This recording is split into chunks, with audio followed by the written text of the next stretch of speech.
Ayun, good morning mga busing. Magandang araw sa ating lahat. Ayan, meron tayong isang unit yan dito. Sinervisan tayo dito sa isang station natin. Ayan, LB Mercedes. Ang problema nito, nagkaroon siya ng ingay dito sa makina niya. Tapos ngayon, ayan, tinaas ko yung cap niya. Ito ang nangyari, nabutas yung kanyang valve cover. 6-cylinder na engine Mercedes LB. Ngayon titingnan natin kung anong naging problema nito. Babaklasin natin itong valve cover. Tingnan natin sa loob. Okay. Ayun mga busing, ayan ang problema niya. Natanggal yung nut dito sa adjuster niya. Ayan. Ito, nahulog dito. Kaya ito, ayan, tumukod siya ngayon. Tumukod siya ngayon dito sa valve cover niya, kaya nabasag ito. Ito. Yan.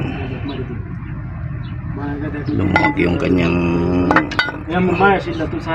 lock, yung adjuster lock. Yan. So ngayon i-adjust lang natin to, tapos lalagay natin ito, hipitan natin mabuti, tapos ito pag mamasin shop natin to. Yan. Or bibili ng panibagong ganito. So yan lang mga busing. Naging problema nito, ito natanggal yung ano. Yan, natanggal yung kanyang lock. So okay. Yan. Update ko kayo mamaya pagka yung naayos na at napandar na natin. So ito, ayan, palit tayo nitong takip. Buti may nakuha tayo dun sa ating isang shop. Ayan, pinalitan na rin natin tong yung kanyang rocker arm kasi lustre dito.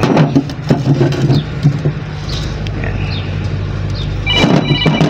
palit tayo ng bago. Ayan, kabit na natin sa isang puswet. Yun, naikabit na natin mga busing yung rocker arm. Pinalitan natin yan ng panibago kasi ayan, mayroon tama ito dito. Nahirapan tayo magkaroon ng sira yung thread nya dyan. Ayan, tinamaan kasi ng push rod, kaya hindi na natin maalis itong kwan, itong kanyang adjuster bolt.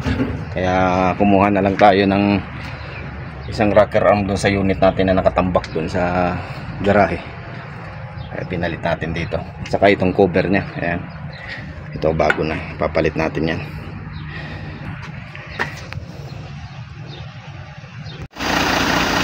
Ayan, tapos na yung ating LB. Maandar na siya.